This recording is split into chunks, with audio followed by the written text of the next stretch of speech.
เมื่อยว่าสาวแตงอ่อนเจ้าก็ได้ฮะเมื่อยก็บ่ปานใดเมื่อยกับบันไดโดยกันได้เฮ็ดเฮือนทันหมอได้เป็นได้จังเจ้าเห็นหน้าทันหมอแล้วมันนี่ บ่ได้เป็นได้ ยันว่าวันไหว ยิลินได้ล่ะ ค่าแรงเจ้ามานี่น่ะเท่าไรเจ้าว่ามันเหมาะสมกับค่าแรงเจ้ามานี่ แล้วแต่ ฮะ ให้เท่าใดก็เอา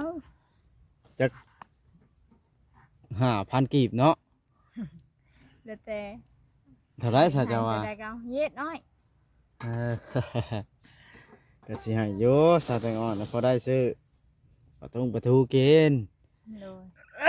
ซื้อกับข้าวกินพอได้ซื้อข้าวต้มขนมให้ลูกกิน เย็ดเด้อสาวแตงอ่อน โดย สิเลิกงานแล้วบ่นี่ แล้วแต่ให้เลิกก็เลิก ฮะ ให้เลิกก็เลิก แม่น แล้ว บ่ แต่ผู้หัวหน้าแล้ว ก็บ่ทันค่ำบันไดหากะ4โมงแรงนึงบ่ เอ้ย หรือ5โมงแรง กูเอาแพงจะจ้างไป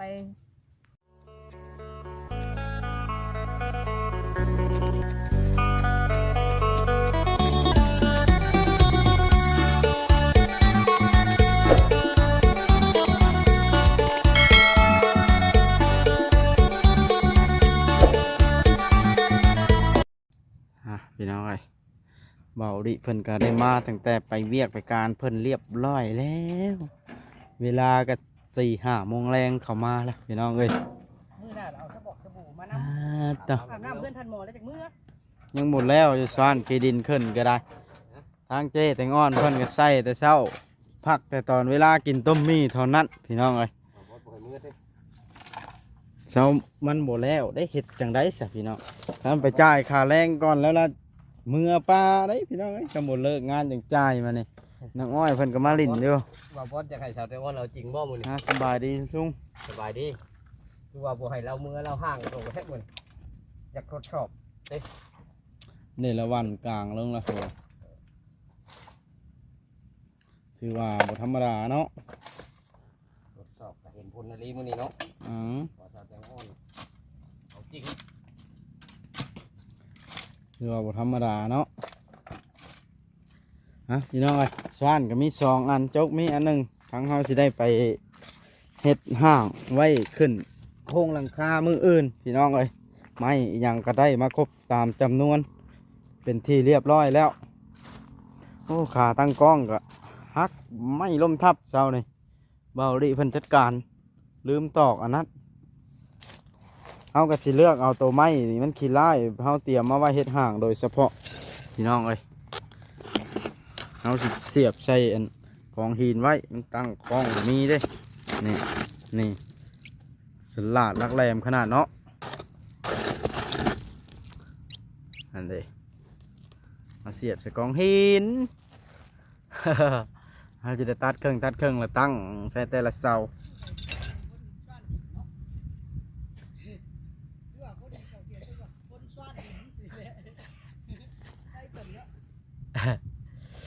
ว่าเดี๋ยวว่าจะให้เพิ่นเสียบไผ่พี่น้องเลย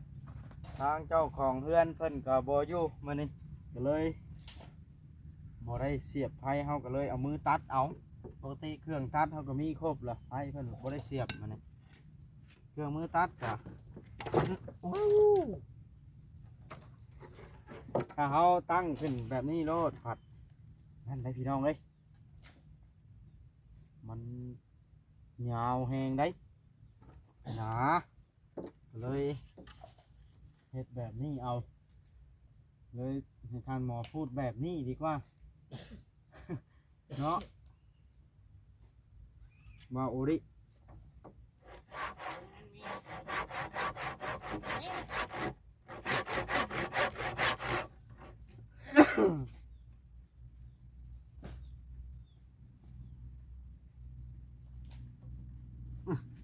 ตัดยากเด็กแต่เด็กมันฮ้อนถ้าว่าแจ้งตาแล้วแม่นให้ฮอดพี่มาแจ้งอยู่พี่อื่นนะทางมึงกัน ฮะอ่า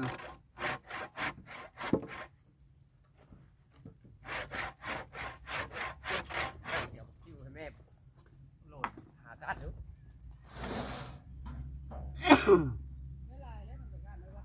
โยเลยขัน10 โลนี่บ่เอาดอกนะหาแต่ก่อนเจ้าพูดแบบนี้บ่หาแต่ก่อน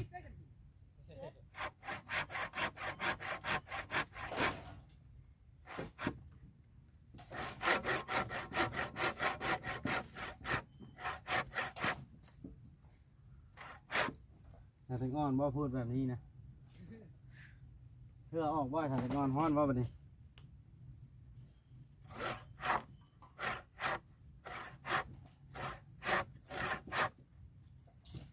อือฮึ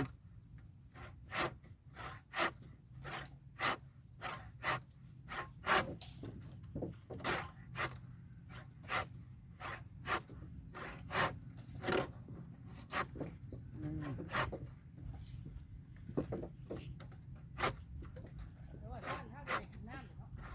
มันฮ้อน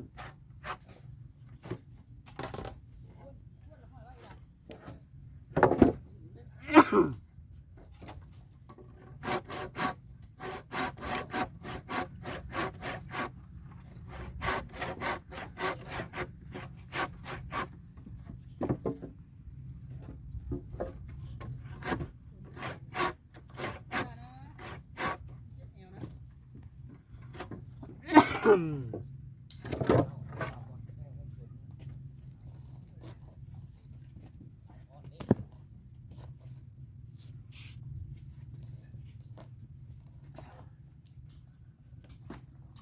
เอาเดี๋ยวมาย่อนี่ฮะนี่งอยนี่นี่ อยากให้มันหักบ่ อืม โอ้ตัดบ่ขาดสิหักเอาบ่ แต่เดี๋ยววันอยากได้เท่าไรวันนี้ขาแห้งนะว่าเอานะล้านหนึ่งบ่บอกเลยบ่ เลื่อย เรื่อยมันบ่หักบ่หักเอา เก่งดีเลื่อยเอาพี่น้องเลย นี่สาวแตงอ่อนพูดแบบนี้ แต่ละพูดอะไรเนาะ เจ้าพูดแบบนี้เห็ดหยังสาวแตงอ่อนเลย เก่ง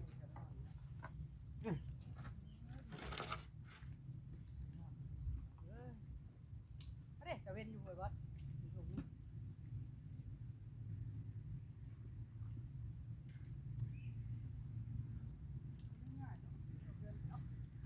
นี่เอามันแล้ว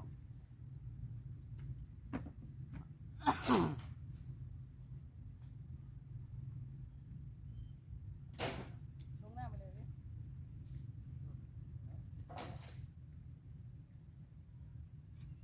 สาวแตงอ่อนพูดแบบนี้น้องเอ้ยจะพูดยัง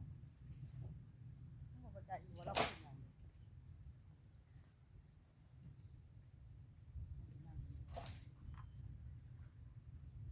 ลูกแล้วสิเอาบ่ใช่ไหมเดี๋ยวมาได้ไหมสิเอาบ่ท่านหมอเป็นพ่อ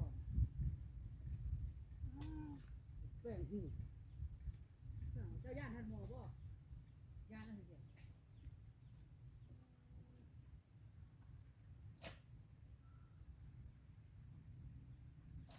เขาย่านทันหมอย่านอะไรหยัง ไปย่านอะไรเนี่ยไปย่านอะไรเนี่ย ย่านอะไรหยังทำไม ลูกว่ะ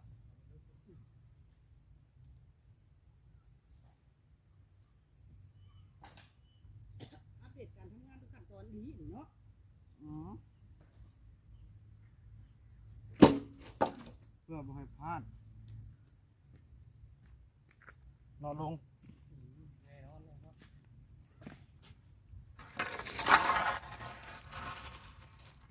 วาง FC อยากนับครับว่าก่อนได้จักรถแล้วว่ารถ500เนาะ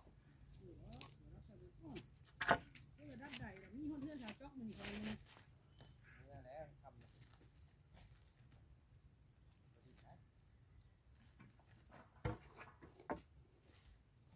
นิดมากกว่านั้นเลยเนาะ เข้าห่มบ่ได้เราญาติเอาละเด้เมื่อสี่ต้นเอาค่อยมาส่งในบ่บอสเราอะ เห็นว่าจะย่านแล้วบ่จะย่านแล้วบ่ย่านหยังโอ้ยบ่ชัดจังหน่อยลูกจะย่านเอากินนั่นลูกจะย่านเนาะนี่กินไม่เจอมันกินไม่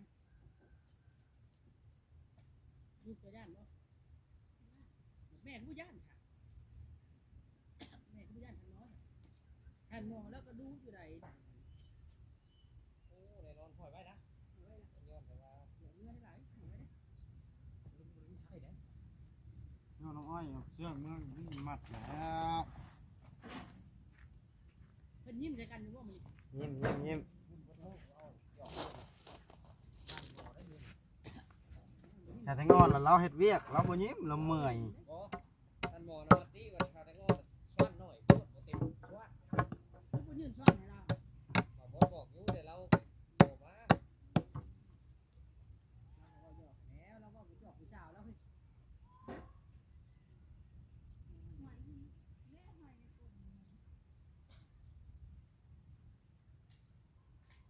กินข้าวยังเลยบ่พอชวนลูกพี่จะกินไปตัก3เทื่อนอยู่ที่แซ่บเนาะอื่นมากินอีกนี่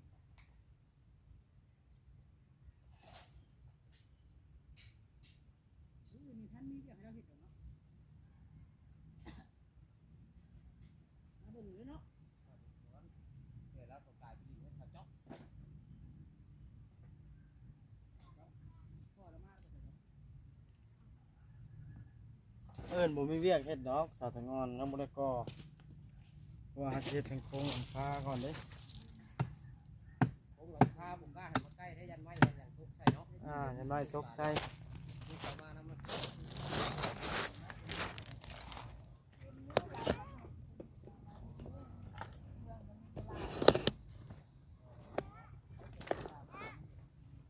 เป็นโทษไรเอาคนบ่เห็นหูครับเย็นๆการจับจ้อยก็ต้องเบิ่งคนได้ วันที่เหตุมาเนี่ยเนาะให้มา คนแดงขึ้นไปเห็นบ่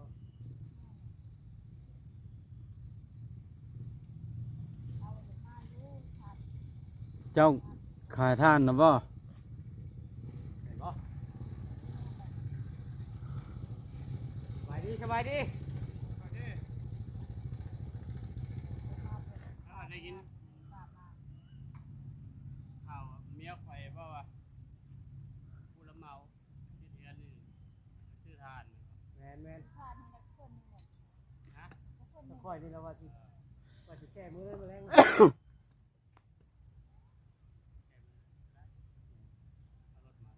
เอารถมาแล้วบอกเต่านี่แล้วบอกข่อยมาจากบ้านข่อยพวกข่อยไปลาดหาควาย เจ้าบริเวณยังว่าจะป้าท่านนะท่านคือบ่ แม่นข่อยเป็นเจ้าของเรือนกันข่อยเป็นผัวแล้ว แต่เจ้าก็ ควายข่อยมันข่อยซื้อมาจากบ้านประตูได้ โอ้มันควายมือบ้านหรือมือหาเขต มัน นะ เมื่อห้าหมู่มันบอกมันยังไม่ทันฮอดเมียข่อยก็ไปหาควายแล้วมัน เขามีหลายแล้วครับชอบแบบนั้นค่อยอยากได้จักร้อยอย่างนะมี โอ้แต่ว่าพอจะถามเบิ่งคอยบ้านตอนนี้เอาทานเขาไปก่อนก็ได้ ได้เดี๋ยวนี้ค่อยสิเอามือไว้โฮมไว้นะ ถ้าแม่นคอยพอค้าหักไว้น่ะคอยฟัดอีกแล้วคอยอัดส่งถือทราบนี่เลยแต่ว่า อัดแล้วก็ออกมาได้แล้วค่อยมาเที่ยวมาให้คุณหลายอยู่เลยเพราะถ้าค่อยสิเอามือโฮมไว้ก่อนก็ได้นะเป้าหมายนะว่าจะได้สักร้อยนึงก่อนเพราะว่าเอาไปให้น้องได้อยู่ท่าแท้ สั่น5ซอก ท่านจานที่ห้าชอบเพราะอยู่นี่ เดี๋ยวนี้สั่น4ซอก อ๋อจานที่ชอบ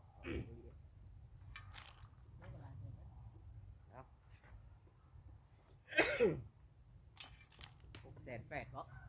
เห็นบ่10ชอบกัน200,000 ถ้าเจ้าพัดเจ้าก็พัดใจกันว่าก็ยันเมียคอยมาประทันแล้วคอยเสียเงินแล้วไปฟ้าไว้ทำไม่เท่ากับลูกคอยอยู่ ท่าน เงินพัดยาว อ านแล้วฟ้าไว้วันเก่าวันเมื่อเราไปเอา อยากได้ใช้เท่ากี่ไทยมือคอยจิมือรัด เอา ไว้มือเลยนะยันปั๊บเข้าอยู่แล้วเอารถ ไปครับรถออกไปเอาเลยมึง ไปปะออกไปเอาเดี๋ยวนี้ก่อน เงาก็ได้ ออกไปเอาก็ได้นี่แหละ เอาแล้ว เนาะไอ้วัด มันจะง่าย ไปปะ ได้เอา เจ้าออก ได้แล้วเอารถ ไปไปไอ้ออกไปหาเนาะ คอยนี่นะคอยบอกครับ ขอบใจขอบใจทำเจ้าควัดดอกไม้อีกแล้วถ้าก่อนสิมาแก้อีกนะ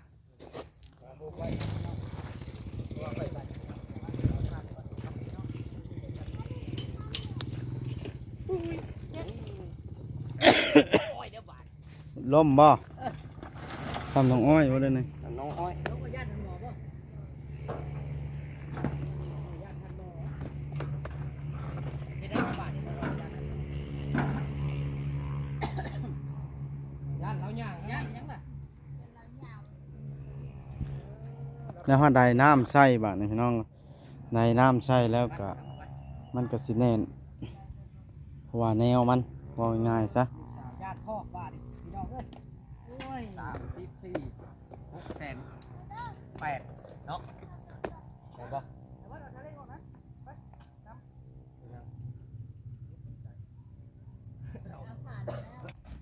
พี่น้องเอ้ยสร้างเพิ่นก็สิได้ เอาท่านขึ้นนะเลย ไปเอาทานขึ้นรถเพราะว่าทางอ้ายเพิ่นอยู่ส่วนอย่างเพิ่นอยู่ทางตะแคกพุ่นนะพี่น้องเพิ่นว่าสิซื้อทานไปขายอยู่พุ่นก็เลยซื้อให้เพิ่น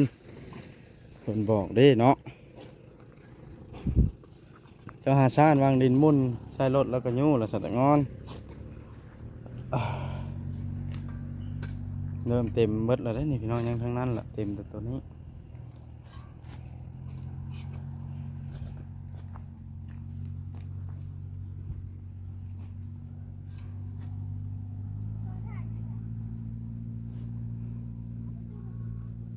เฮ้อ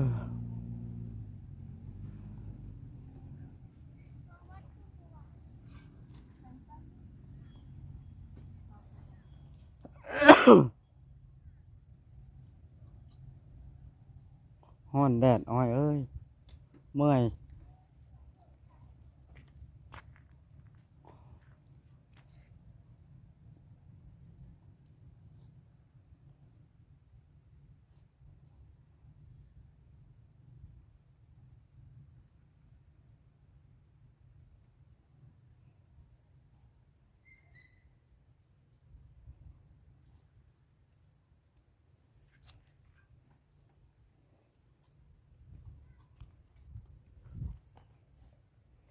ขยันลิสาแตงอนนี่เนาะสาแตงอนลุยเมื่อยแห้งแล้วสาแตงอนเลยคอยนะพี่น้องตอนนี้ก็เวลาเริ่มค่ำละ4 โมงแรง5 โมงแรงละ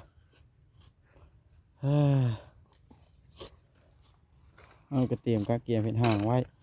บริเสียบไพ่ผ้ามันก็เลยเห็ดอย่างบุเป็นบาดสิตัดไม้ก็ตัดเพื่อสิขาดปากหนึ่งพี่น้องเลยเด็กอุปกรณ์เข้ามาเตรียมตัดกะไพ่บริเสียบมันยากนี่แหละ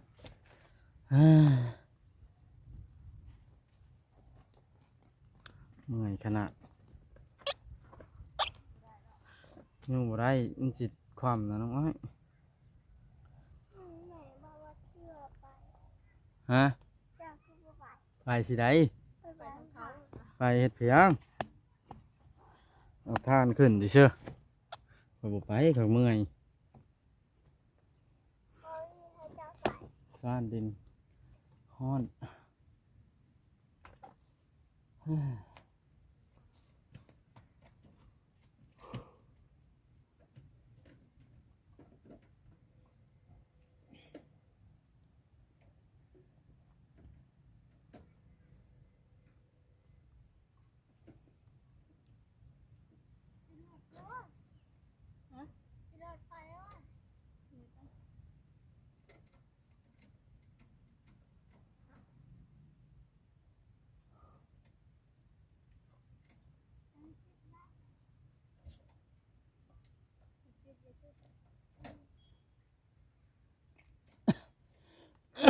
ฮ้อน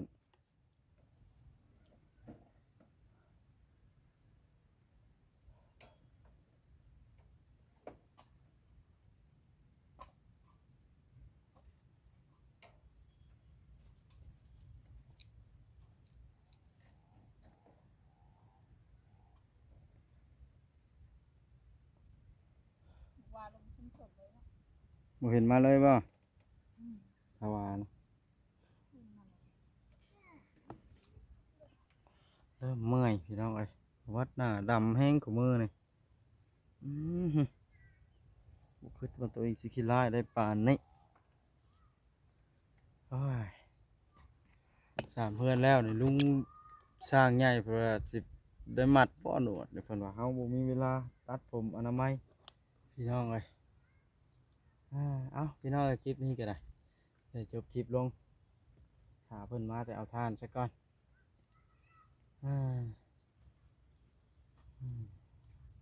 เมื่อยขนาดเนาะชาวไทยงอน โดย แล้วบ่ได้เมื่อยบ่ เมื่อยสิจ้ะ เช้าเมื่อยเมื่อยแล้วนั่งเช้าเมื่อยสักก่อนเด้อ โดย